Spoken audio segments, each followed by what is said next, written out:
Sidang lanjutan pemeriksaan saksi terkait kasus dugaan pemerasan yang dilakukan Nikita Mirzani dan asistennya Ismail Marzuki terhadap Reza Gladys kembali digelar di Pengadilan Negeri Jakarta Selatan. Namun sayang, sidang pada Kamis siang kemarin itu tampak berbeda dari biasanya. Sidang kali ini dijaga ketat oleh sejumlah personil polisi yang siaga di pintu masuk.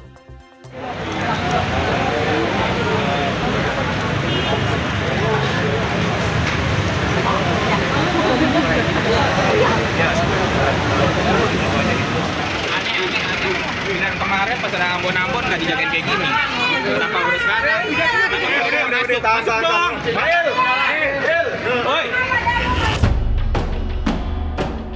Tak sampai di situ, jumlah pengunjung dalam sidang Nikita kali ini pun dibatasi, di mana hanya mengizinkan 40 pengunjung. Hal ini pun membuat sebagian besar sahabat Nikita tak bisa masuk, termasuk salah satunya Dr. Oki Pratama. Tak pelak, gara-gara aturan pembatasan inilah, perdebatan sengit antara pihak keluarga dan petugas pun pecah sebelum sidang digelar.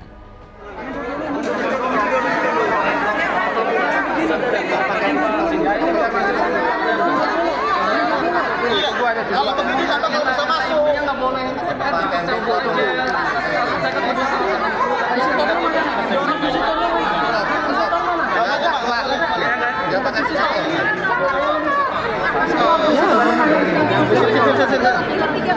Satu orang.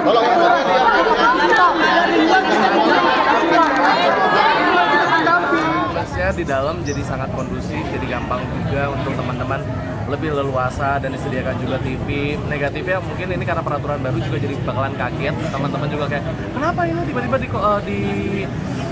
dibatasi? Apakah ini sidang tertutup jadinya? Sebenarnya memang masih terbuka, tapi untuk lebih kondusifnya, aku pun merasakan di dalam jadi lebih kondusif. Di dalam jadi tidak ada lagi kejadian yang bakalan jatuh atau pingsan karena saking dorong-dorongnya.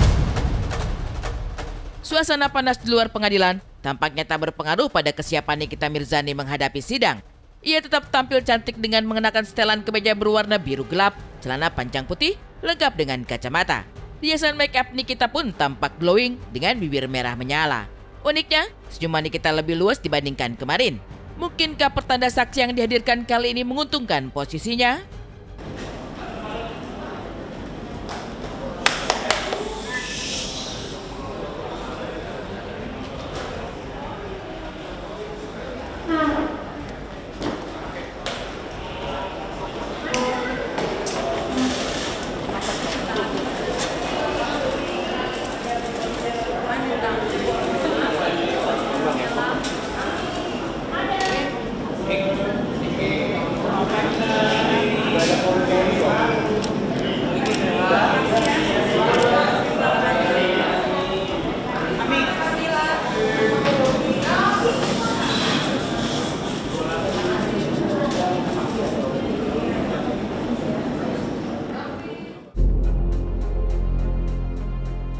Ya, sidang dengan agenda lanjutan pemeriksaan saksi kali ini bisa dibilang menguntungkan pihak Nikita. Nikita hadirkan beberapa saksi, salah satunya Dr. Samira alias Doktif. Dalam kesaksiannya, Doktif menjawab pertanyaan Nikita mengenai alasan mengulas produk kecantikan Reza Gladys yang diduga telah bermasalah. Tak sampai di situ, Doktif yang datang membawa sejumlah barang bukti pun menguak sejumlah fakta mengejutkan. Salah satunya perihal salah satu produk yang diduga milik Reza yang kandungannya tidak sesuai standar. Ini produk pernah dokter review sebelumnya yang sebagian yang warna merah itu yang ada yang warna merah yang tadi diberikan media. Kenapa dokter mereview produk ini dok kalau boleh tahu? Karena memang itu saya tahu modelnya hanya 70.000 tetapi dijual di harga 1.500.000 menggunakan aman dokter itu sangat mengurangi proses dokter. Iya, dan dokter juga sempat tahu bahwasannya Reza menempel stiker BPOM di sini tanggal expired. Padahal kalau stiker ini dibuka, sebetulnya produk ini sudah expired. Dokter tahu kan? Itu saya lihat di TikTok yang tidak yang di video itu. Screen uji in vitro minimal di Indonesia itu SPF-nya 30. Oke. Agar bisa melindungi sinar matahari. Nah, di sini uji in vitro-nya berapa? 7,14. Melindungi dari apa? Rembulan, giliran dikritik tantrum. Tapi bilangnya dokter estetika, menjadi pembicara, perbaiki dulu, tarik produk kamu. Bukan malah ngasih 20M.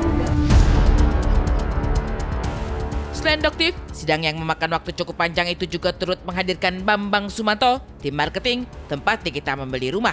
Hal ini demi menampik tudingan pihak Reza yang menuding bila uang 2 miliar dari Reza dipakai Nikita untuk bayar cicilan rumah.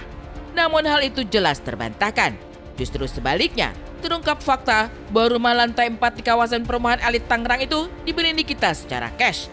Bahkan Nikita mendapat diskon 10 miliar lebih untuk rumah seharga 40 miliar itu. Apakah dari harga 41 miliar itu menjadi 33 miliar 425 itu diberikan diskon hanya kepada saya atau ada customer yang lain, Pak? Karena waktu itu masih ada promo, itu sebenarnya khusus buat itu. Khusus buat saya ya? Berarti saya diberikan diskon kurang lebih hampir 10 miliar ya Pak ya? Teman-teman wartawan juga tadi mendengarkan saksi dari Pak Bambang sendiri bilang bahwasannya karena saya pernah mempromosikan Pak dan saya taruh di YouTube saya, channel YouTube dan Instagram saya, dari harga rumah yang saya beli 41 miliar hingga didiskon jadi 33 miliar. Harga endorse saya itu hampir 10 miliar.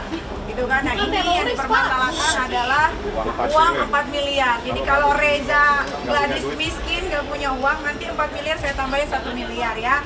Jadi jangan terlalu digimanain gitu kasus ini, karena saya malu gitu ngurusin 4M kok sampai 1 Indonesia gaduh.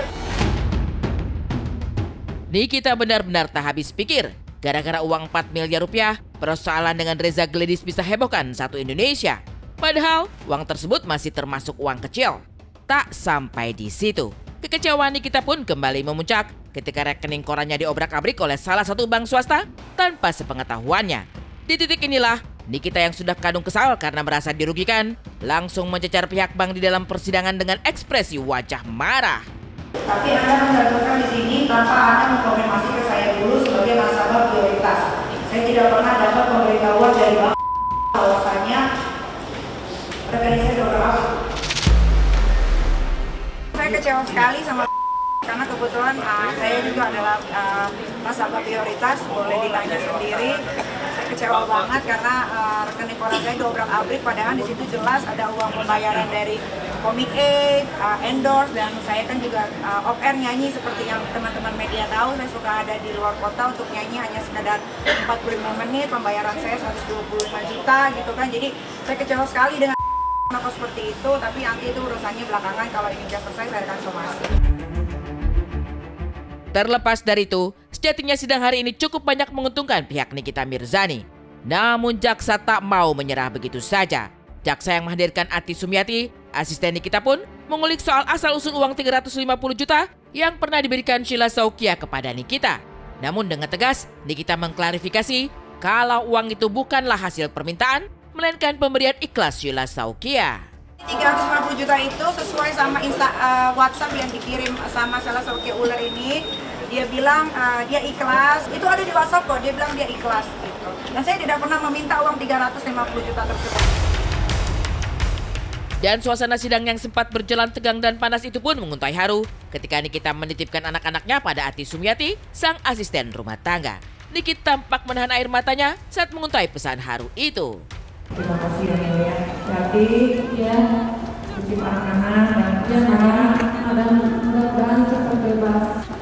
Dari ya, titip anak-anak yang